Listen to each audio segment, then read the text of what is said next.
Fala, galera que já é inscrita no Pautas e Táticas ou que vai se inscrever assim que o vídeo acabar.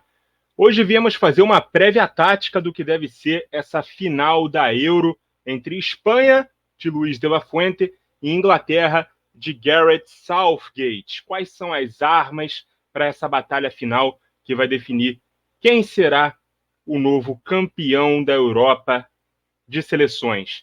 Então, vamos compartilhar aqui a nossa tela, porque eu armei aqui as duas equipes que devem começar a final, se não houver nenhuma surpresa, escaladas nesses sistemas táticos. Começando com a Espanha, no seu 4-2-3-1, com o Unai Simon no gol, o Carvajal volta de suspensão para a lateral direita, assim como o Lenormand na zaga, ao lado do Laporte, e o Cucurella na lateral esquerda.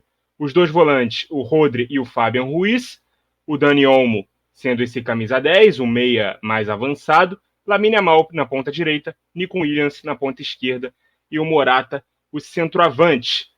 Eu costumo dizer que o time que começa um campeonato não é o mesmo que termina, falando no caso da equipe que foi campeã.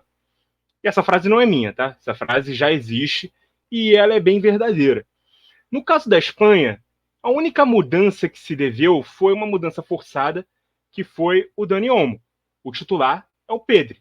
Em relação ao time que iniciou a campanha da Espanha na Euro, foi a única mudança. Talvez tenha tido ali alguma mudança na zaga também, se eu não tiver errado, o Nacho, acho que estreou no lugar do Laporte. A partir do segundo jogo, o Laporte já reconquistou a vaga de titular. Depois eu confiro aí essa informação para ter certeza, né, disso que eu estou falando. Mas, em relação a mudanças táticas, realmente só a alteração do Pedri saindo para a entrada do Dani Olmo, que é um jogador que, na minha opinião, encaixa muito melhor nesse papel de camisa 10, de um meio atacante que atua entre as linhas. Eu vou falar aqui um pouco também da Inglaterra, e aí a gente vai misturar um pouco mais os times em campo para poder falar desse duelo tático e das características dos jogadores. A Inglaterra que alterou a sua forma de jogar, a sua plataforma tática, né, ao longo da competição. Na partida contra a Suíça, mais precisamente falando, nas quartas de final, abandonou o 4-2-3-1 e migrou para um 3-2-4-1 ou 3-4-2-1, não importa. O que importa é que a gente tem em mente que tem esse quadrado aqui no meio campo e dois jogadores mais abertos, não importando qual a altura que eles joguem, se mais avançados ou mais recuados, beleza? Eu coloquei aqui mais avançados por conta de características. São dois jogadores mais ofensivos, especialmente o Saka pelo lado direito. Mas em relação à escalação, apenas a entrada do Mainu no lugar do Trent Alexander-Arnold, que foi quem começou como titular no English Team, no 11 ideal. Porém, essa mudança tática, né, ela faz toda a diferença. É um time que extrai um pouco mais dos seus jogadores dentro dessa plataforma. Pickford no gol, Walker, que é lateral direito de origem, jogando como um terceiro zagueiro, Stones na zaga centralizada e o Guerri pela esquerda da zaga. Mainu e Declan Rice, os dois volantes, Saka pela direita, Foden, a gente vai falar muito sobre ele agora aqui no meio à direita, numa posição mais centralizada, o Bellingham no meio à esquerda e o Trippier aberto pela esquerda, Harry Kane na frente. Então vamos lá, como é que esses times jogam e como é que deve ser o panorama para a final? Eu enxergo uma Espanha tendo mais domínio da posse de bola, pressionando mais no campo de ataque, empurrando a Inglaterra para trás. Então a gente vai ver Trippier e Saka tendo que compor uma linha de 5. Talvez muito mais o Trippier do que o Saka, que pode ser um pouco mais preservado. A gente viu, inclusive, na última partida, no momento de balanço defensivo, a Inglaterra, num primeiro momento, se defender num 4-3-3, dessa forma, o Saka aqui na segunda linha. À medida que há necessidade de recuar um pouco mais, o Saka vem para a primeira linha como um autêntico ala, e aí Foden e Bellingham vêm compor a segunda linha de marcação aqui na defesa. Então, se a gente imaginar que a equipe da Espanha vai frequentar mais o campo de ataque, então a gente vai ver a Inglaterra se defendendo um pouco mais. O Olmo não vai ter tantos espaços assim entre as duas linhas, né? Porque são 5 jogadores na primeira linha que vão fazer muito bem essa cobertura. E aí, se bem feita essa compactação defensiva, não vai haver esse espaço tão grande entre linhas assim para o Olmo poder circular. Quem vai ficar mais entre as linhas é o Morata, até para escapar desse encaixotamento aqui com 3 zagueiros da Inglaterra. Então eu prevejo um Morata entre as 2 linhas, o Olmo trabalhando um pouco mais atrás, entre a primeira pressão exercida pelo Kane e a linha dos meio-campistas, beleza? Eu prevejo a Inglaterra jogando um pouco mais assim. O Williams e o Yamal jogando mais abertos, nas pontas, no enfrentamento direto, aqui com esses 2 jogadores que são alas. O Saka deve sofrer um pouco mais com o Williams, porque ele não é tão bom defendendo. Por mais voluntarioso que ele seja, ele é um ponta, ele é um atacante. Ele não tem tanto assim a característica de voltar para trás, marcando. Não marca como se fosse um lateral. Mas a linha de 5 te proporciona você ter um jogador atacando a bola e você ter um outro na cobertura. O Walker vai ficar sempre na cobertura aqui do Saka. E aí, nesses momentos, Stones e Guerri vão poder fazer aqui a sobra defensiva em cima do Morata e o Trippier também poder recuar e fechar os espaços dentro da área. Numa inversão de jogo, isso é perigoso para poder encontrar o Yamal. E é aí que está a grande arma da Espanha. Você tem 2 pontas abertos, você joga um jogo mais posicional, onde você tem 2 válvulas de escape, 2 jogadores que são muito bons no 1 contra 1, que são muito bons no drible, na jogada individual, eles vão sustentar uma atenção maior desses jogadores que atuam mais abertos. Então você pode ter uma sobra de 3 contra 1 entre os centroavantes, entre o centroavante, né, em relação ao Morata, ou até uma sobra com o Olmo, se ele quiser encostar um pouco mais aqui no Morata de 3 contra 2, mas você vai ter o mano a mano sempre aqui sendo exercido pelos 2 pontas, a presença dos 2 pontas sobre os 2 alas, digamos assim, na Inglaterra, o Saka e o Trippier, beleza? A Inglaterra ela não joga num... A Inglaterra não, a Espanha, perdão. Não joga num 4-3-3, ela joga num 4-2-3-1. Por quê? Porque o Fabian Ruiz ele atua um pouco mais recuado e o avanço dos laterais da Espanha ele é sempre alternado. Ele é sempre com, se o Carvajal subir, o Cucurella vai ficar. E aí ele garante aqui esse posicionamento, né? Aqui como uma sobra defensiva também, juntamente com os zagueiros, para não deixar aquelas avenidas, controlar mais os espaços nas costas dos seus próprios laterais. Então você sobe um de cada vez, e quando sobe, nem sempre esse lateral vai fazer a ultrapassagem. Quando faz, você empurra o ponto um pouco mais para dentro. Isso pode acontecer, mas normalmente a gente vê os laterais da Espanha até atacando um pouco mais por dentro. Então, nesse exemplo aqui, o Cucurella ficando um pouco mais e o Carvajal apoiando por dentro. Se quem subir for o Cucurella, a gente vai ver o Carvajal mais por dentro, beleza? E aí a gente também tem uma liberdade maior, principalmente do Fabian Ruiz, né, que entra um pouco mais na área. Ele é um volante, ele dá suporte ali ao Rodri, que não fica como esse primeiro volante sozinho. Inclusive o Rodri no clube joga ao lado do Stones, nessa dupla de volantes na frente de 3 defensores, e o Stones é um zagueiro. Por mais que o Rodri seja um primeiro volante, ele é sempre melhor passador do que marcador. Então ter a companhia ali do Stones no Manchester City permite ao Rodri jogar um pouco mais à frente. Na Espanha ele tem que ser esse primeiro homem do meio campo, mas ele tem um suporte não de um meia mais ofensivo, e sim de um segundo volante jogando ali do lado dele, por mais que ele avance um pouco mais. Por que eu gosto mais do Olmo do que do Pedri nesse sentido? Porque ele é mais liberado para poder jogar nessas funções mais ofensivas. O Pedri é muito mais esse camisa 8, que faz o sistema espanhol ser muito mais um 4-3-3 do que um 4-2-3-1. O Olmo é um acréscimo de qualidade em relação ao Pedri nesse sentido, beleza? Então a gente prevê a Espanha atacando um pouco mais, abrindo um pouco mais o campo, empurrando a Inglaterra para trás, tendo mais a posse de bola, fazendo muito bem a pressão pós-perda, mas essa Espanha ela tem uma particularidade que é a seguinte: ela não pressiona alto, não faz questão de pressionar alto o tempo todo. Por mais que seja o time que melhor faz isso, né, a seleção que melhor faz isso e que faz isso por mais tempo ao longo das partidas, ela também aprendeu a jogar muito bem compactando em bloco baixo, precisando defender, marcando num 4-4-2. Então a gente vê muito a Espanha dentro do próprio campo de defesa com essa organização. Nisso também é importante ter um segundo volante ao lado do Rodri, não dois meias, né? Então a gente vê o Lamine Yamal e o Nico Williams na linha dos volantes e o Olmo sobrando aqui juntamente do Morata. Eu chamei a atenção no último jogo contra a França um seguinte aspecto.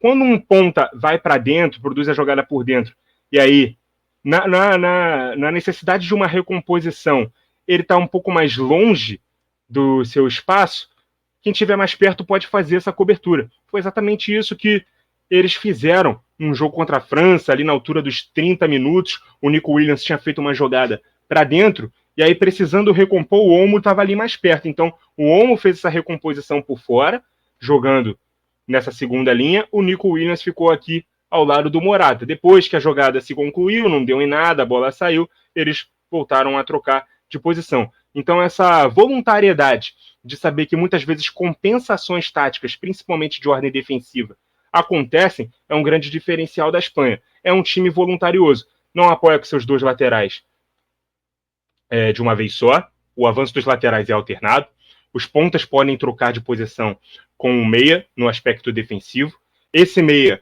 procura muito as entrelinhas para poder jogar, o Morata, nesse momento de compactação defensiva, ele é muito acionado atacando as costas da defesa. Eu sei que ele fica muito em impedimento, e é verdade, isso é um defeito do Morata desde sempre na carreira dele, mas é um jogador que tem que se tomar cuidado. Ele jogando com metros para correr, ele é até mais perigoso do que jogando de costas, porque apesar de ser um jogador alto, ele não tem assim o porte físico avantajado para poder segurar a marcação de 3 zagueiros. Ele não vai conseguir fazer isso. Então a Espanha, eu acredito que vai encostar um pouco mais um Olmo ao lado do Morata, e nesse momento que ela precisar se defender, ela vai acionar muito o Morata nesses ataques aos espaços, beleza? Já a Inglaterra, quando ataca, uma das críticas que se faz à Inglaterra é prender muito o Kane, né, na fase ofensiva, no meio dos zagueiros. É um jogador que gosta muito da entrelinha também, para poder abastecer os jogadores de ataque. A Inglaterra começou a Euro jogando, inclusive, com o Foden pelo lado esquerdo, e o Foden ficava também muito preso, até porque é um jogador canhoto, e o lateral esquerdo do time inglês, ele não é um jogador canhoto, né? É o Trippier. Então ele ficou muito preso. Com essa mudança tática, ele tem ficado um pouco mais livre, até para jogar muitas vezes como um segundo atacante ou trocar de posição com o Kane, para o Kane sair um pouco mais da área e acionar o Foden como esse jogador mais adiantado. Então, essa mudança tática do Foden ela foi fundamental. Então, quando o time mudou o sistema tático para esse 3-2-5 em fase ofensiva, ela fortaleceu muito o lado direito com o Saka e o Foden se aproximando, beneficiou o Kane, que agora pode sair mais da área, deixando esses espaços para o Foden atacar. Por vezes o Foden ele vem fazer um movimento mais centralizado, até encostando um pouco mais do lado esquerdo e permitindo ao Saka também sair um pouco mais da direita, permitindo ao Walker também subir e se somar ao ataque, ele que é um lateral de origem, mas a gente vai ver muito mais o Walker jogando mesmo como terceiro zagueiro, ou por vezes até como um terceiro meio-campista, vindo ajudar tanto o Rice quanto o Mainu aqui no meio-campo, né? Ele vindo se juntar aqui a esses jogadores, ajudando o sistema tático a variar para um 2-3-5, no lugar de um 3-2-5. Mas qual é o intuito aqui da Inglaterra? Também usar esses dois jogadores mais abertos, o Trippier e o Saka. O lado direito, obviamente, é um lado mais forte nesse sentido ofensivo, porque tem um ponta, que é o Saka. O Trippier, ele é um lateral destro, jogando pela esquerda, ele tende a fazer mais esses avanços, e ele não é um ponta, né? Ele não é um atacante, então ele não vai preocupar tanto assim o Carvajal nessas investidas. Ele pode ficar até mais torto por não estar acostumado a fazer esse tipo de movimento. O Luke Shaw está de volta. Ele já jogou 45 minutos contra a Holanda na semifinal. Pode ser que seja uma mudança aí por opção do Gareth Southgate para a final. O Luke Shaw começar jogando. Eu não acredito tanto, porque em questão de ritmo de jogo, talvez ele não esteja tão pronto, tão preparado assim para poder jogar. Eu manteria o Trippier nesse momento, já que o Luke Shaw ele voltou tão tarde assim, né? Ele que chegou a Euro machucado, e o Trippier foi mantido até o final, né, da competição. só numa questão ali de necessidade durante o jogo. Você vê que o Trippier tá apanhando muito ali do Lamine Yamal no aspecto defensivo, pode ficar um pouco mais torto, mas até o fato do Yamal ele ter a tendência de cortar mais para dentro e o Trippier fazendo esse acompanhamento, ele vai justamente poder parar a marcação sobre o Yamal com o pé direito, talvez seja interessante manter o Trippier aí no time. Mas em aspectos ofensivos, fica aqui esse ponto fraco do time inglês por não ter essa questão da amplitude tão saliente, assim, tão perigosa, digamos assim, com o Trippier. Claro que tem boas opções no banco, tem o Gordon, tem o Palmer, tem o Eze, tem o Ivan Toney, tem vários jogadores aí que podem fazer essa função também. Tem o próprio Foden, que não foi tão bem assim, né, jogando nessa posição, mas numa necessidade também pode jogar por aqui. Aí um outro jogador que joga numa região mais central pode fazer, às vezes, do Foden ali. Ele pode colocar o Watkins, fazendo essa troca com o Kane, numa necessidade mais ofensiva, pode colocar o Gallagher, que é muito mais um volante, pode colocar o próprio Arnold, que é um lateral direito, mas também fez vezes de meio campista nessa Euro. Então há várias opções aí de mudança durante o jogo, mas eu acredito que o time inglês ele vai começar realmente desse jeito, com o Walker ao lado dos dois zagueiros na primeira linha, Foden e Bellingham buscando essa entrelinha das duas linhas de 4, o Mainu e o Rice atentos ao Rodri e ao Fabian Ruiz. O Mainu entrou muito bem nesse time, inclusive é mérito do Southgate não ter medo de colocar um jovem como titular quando viu que as coisas não estavam dando certo com o Arnold jogando por ali. Então corrigiu rápido. Num primeiro momento ele até experimentou o Gallagher, primeiro em relação ao Mainu. No jogo seguinte o Mainu já apareceu no time titular e não saiu mais, e não é para sair mesmo, porque está jogando muita bola. Então no momento ofensivo da Inglaterra, é essa configuração tática, num 3-2-5, no máximo num 2-3-5 com o Walker avançando mais, essas trocas do Kane com o Foden, o Saka podendo abrir o corredor para o Walker avançar, tentando trabalhar muito bem nessa entrelinha da Espanha. Porém, o panorama que eu mais vejo para esse jogo é realmente a Espanha tendo mais a posse de bola. A Espanha é favorita, né, pelo futebol que vem jogando na competição, é o time que melhor jogou bola nessa competição, é o melhor futebol da Euro, mas a Inglaterra eu diria que cresceu no momento certo. Já fez uma boa reta final de jogo nas oitavas de final contra a Eslovênia, inclusive chegando ao empate ali no apagar das luzes com o Bellingham, depois teve ali a prorrogação e rapidinho conseguiu marcar o segundo gol, mas sempre saindo atrás, né, no mata-mata, esse time da Inglaterra. Talvez por isso não seja tão confiável assim. Aí chegou às quartas de final, também saiu atrás da Suíça, empatou rápido, é verdade. E aí controlou a prorrogação, né, apesar de não ter conseguido o segundo gol, e venceu nos pênaltis. Flertou ali com a derrota a Inglaterra, porque na loteria dos pênaltis tudo pode acontecer.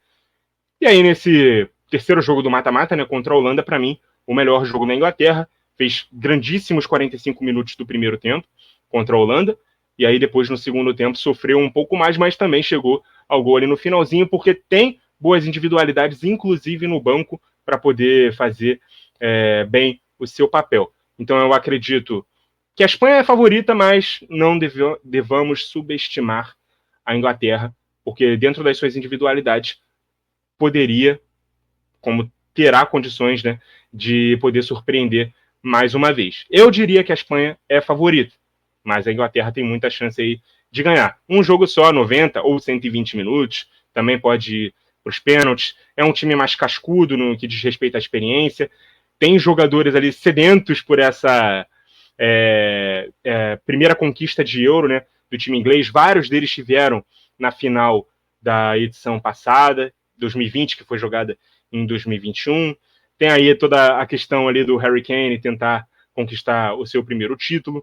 É a primeira decisão de um grande torneio da Inglaterra, profissional de futebol, né, fora do seu país. Então, tem todo esse enredo aí para a Inglaterra tentar fazer valer menos o favoritismo espanhol e tentar chegar ao título. Então, o que você acha que vai acontecer nesse jogo? Comenta aí para nós. Que outras observações táticas você faz? Interaja aí com a gente, vamos debater. E é claro que a gente vai ter também o pós-jogo da final. No domingo, 4 da tarde, vão se enfrentar Espanha e Inglaterra pela decisão da Euro 2024. Muito obrigado a você que acompanhou o vídeo até aqui. Continue ligado no Pautas e Táticas. E até a próxima!